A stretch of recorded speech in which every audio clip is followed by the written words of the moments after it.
Hello, and welcome to the School and Youth Survey Team's report orientation videos. These short videos are designed to give you an overview of the Healthy Kids Colorado survey and Smart Source reports. Let's dive in.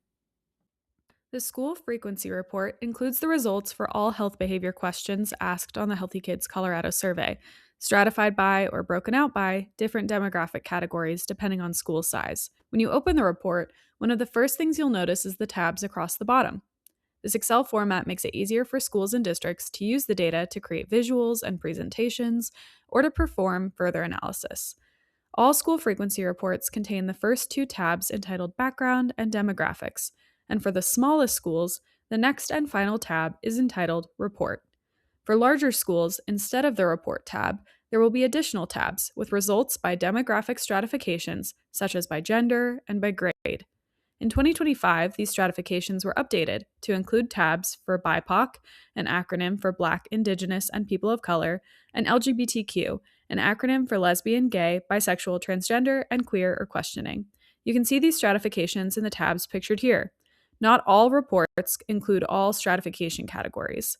The number of stratifications included in your report depends on the size of your school and the number of students who completed the survey. We recommend beginning with the Background tab. You'll notice in the screenshot that the high school HKCS reports are color-coded red and the middle school reports are color-coded blue. The Background tab includes key definitions and considerations such as response rate, confidentiality, significance, and risk and protective factors. We encourage you to read this information if you're not already familiar with the terms, and in the upcoming slides, we'll provide examples. Keep in mind that the school frequency report includes unweighted results for every health behavior question on the survey, whereas the district frequency report will present weighted results. Let's move on to the next tab, entitled Demographics. This is the first place you'll see your school's response rate listed in the sample report on the slide. The response rate is 77.3%. The response rate is simply the total number of students who participated in the survey divided by the number of students who were intended to be offered the survey. For schools that administered using a census sample, this denominator is the total student population. Whereas for schools that administered using a subset of selected classrooms, this denominator is the total number of students in that subset. What's important about your response rate is that it indicates how well the results represent your school as a whole. The higher the response rate, the more confident that the results represent the entire student population. For response rates less than 60%, results should be interpreted with caution and are likely less representative. Note that the Demographics tab in the 2025 reports and beyond have been consolidated from what were two Demographics tabs in some previous year's reports. One of the ways that confidentiality is protected in reports is through suppression of data. Data is suppressed or not shown in the report when all of the students or none of the students select the same response to a question, or when a very small number of students choose a response. The exact criteria for suppression is explained in the Background tab. Here on the slide, we're showing an example of suppression in the By Gender tab. When data is suppressed, a period is shown instead of a number. In the screenshot, you can see that 1,180 total students responded to a question about being bullied on school property in the past 12 months. The total number of responses in the rows below are lower because only students who responded yes to being bullied on school property in the past 12 months were asked these follow-up questions. Of the 141 total students who were bullied on school property, 12.1% of those who identified as a boy/man said that they had been bullied on a bus or at a bus stop. You'll see that the data for female students who were bullied on a bus or at a bus stop is suppressed to protect student confidentiality. Now let's talk about significance and confidence intervals.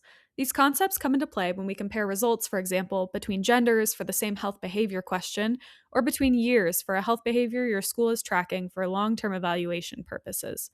In this report, we use 95% confidence intervals to help us understand what might be statistically significant.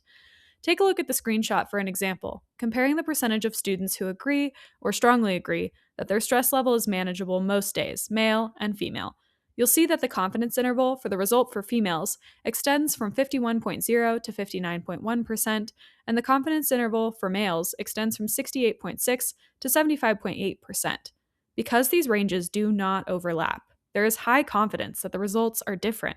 We can say that the difference between males and females on this measure is statistically significant. In some cases, the percentages differ, but the confidence intervals overlap. In these situations, the difference is not statistically significant, but the results may still have practical significance and be worth examining. One more feature of the report that we'd like to point out is the designation of some measures as risk or protective factor items, which helps us understand the upstream predictors of youth health outcomes.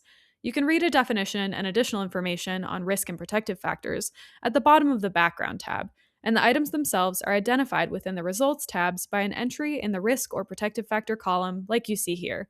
In this example, several different risk factors for youth alcohol use are listed, such as availability of substances in the community and youth perception of substance use risk.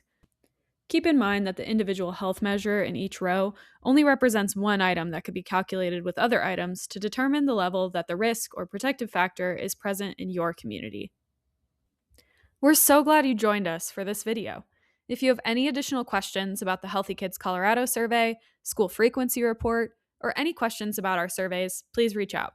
The CSPH survey team offers complimentary technical assistance for schools, districts, and community partners interested in learning more about how to analyze and utilize their data. We're happy to provide no-cost presentations and one-on-one training sessions. With additional questions or interest in technical assistance, email us at cspHsurveyteam@cuanschutz.edu. Thank you.